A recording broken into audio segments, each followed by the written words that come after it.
Halo, selamat pagi. Ketemu lagi dengan saya. Kali ini saya akan bahas 11 uji statistik dalam 7 menit. Yang pertama, kita pahami dulu konsepnya dulu. Ya, jadi 11 uji ini adalah uji yang digunakan untuk set data yang tidak berpasangan. Ya, set data yang tidak berpasangan ini yang dimaksud adalah antara variabel independen dan dependennya itu dua data yang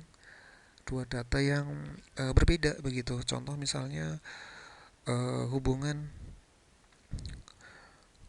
kadar gula darah dengan tekanan darah misalnya. Nah, kadar gula variabel independen, kemudian tekanan darah adalah dependen. Ini adalah dua data yang berbeda. Artinya data ini tidak berpasangan. Ya, dari masing-masing variabel nanti akan ada skala data. Ya, skala data ini ada dua, numerik dan kategorik, di mana numerik ini juga ada dua, yaitu rasio dan interval.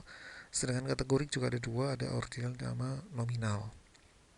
Ya, ordinal ini bertingkat, biasanya lebih dari dua kategori. Kalau nominal ini tidak bertingkat, ada dua kategori saja. Ya, kemudian bagaimana kalau sekarang kalau misalnya independennya adalah numerik, sedangkan dependennya adalah numerik juga. Uji yang utama adalah Pearson. Ya, kalau seandainya tidak memenuhi syarat uji Pearson, maka gunakanlah uji alternatif yaitu Spearman. Jadi Spearman ini adalah uji alternatif dari Pearson ketika tidak memenuhi syarat. Syaratnya apa? Yaitu distribusi harus normal. Nah, karena ini adalah uji parametrik. Ya, Pearson ini adalah salah satu uji parametrik. Nah, Spearman itu bukan dipakai untuk set data yang ordinal-ordinal, tidak data tidak berpasangan, ya, tetapi alternatif dari Pearson. Ya, keliru kalau seandainya pemahaman kita kalau ordinal-ordinal adalah ujinya Spearman. Ya, harusnya itu adalah uji chi-square. Nanti di belakang kita akan bahas. Yang berikutnya kalau seandainya variabel independennya adalah numerik, sedangkan dependennya adalah ordinal lebih dari dua kategori, begitu ya. Kita gunakan analisis multiple. Nah, ini jarang kita gunakan nih di S1. Kemudian bagaimana kalau numerik ketemu dengan nominal begitu?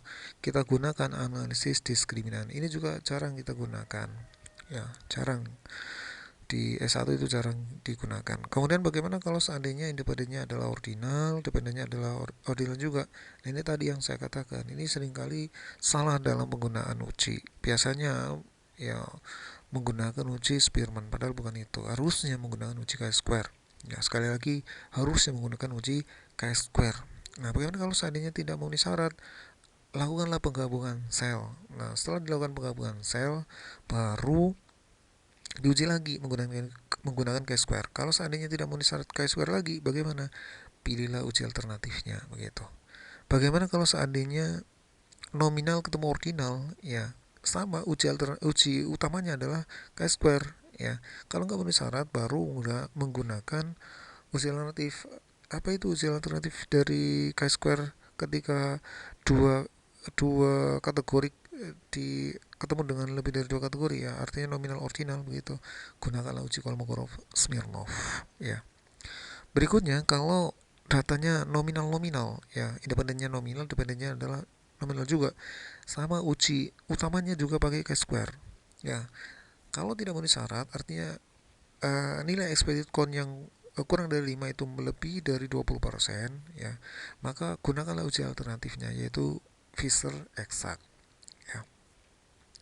Kemudian selanjutnya, bagaimana kalau seandainya independennya itu adalah ordinal, ya, ordinal bertingkat lebih dari dua kategori kayak gitu. Sedangkan dependennya adalah numerik, ya, gunakanlah uji one way ANOVA. Ini aja adalah uji uji apa namanya, uji utama, ya, uji yang utama. Nah, kalau nggak memenuhi syarat uji one way ANOVA, misalnya karena distribusinya tidak normal, maka gunakanlah uji alternatifnya. Uji alternatifnya adalah Kruskal-Wallis. Begitu. Nah, yang berikutnya, yang ke-10, yaitu bagaimana kalau nominal, ya, independennya nominal, sedangkan dependennya adalah numerik, ya. Jadi skala datanya nominal ketemu dengan skala data numerik. Nah, ini ujinya menggunakan independently test. Ya, ini kalau memenuhi syarat. Ya, syaratnya apa? Ya sama dengan uji Pearson, sama juga dengan uji one way ANOVA begitu. Syaratnya adalah distribusinya harus normal karena ini adalah uji-uji parametrik begitu. Nah, kemudian kalau distribusi nggak normal bagaimana? Ya gunakanlah uji alternatif yaitu Mann-Whitney. Ya,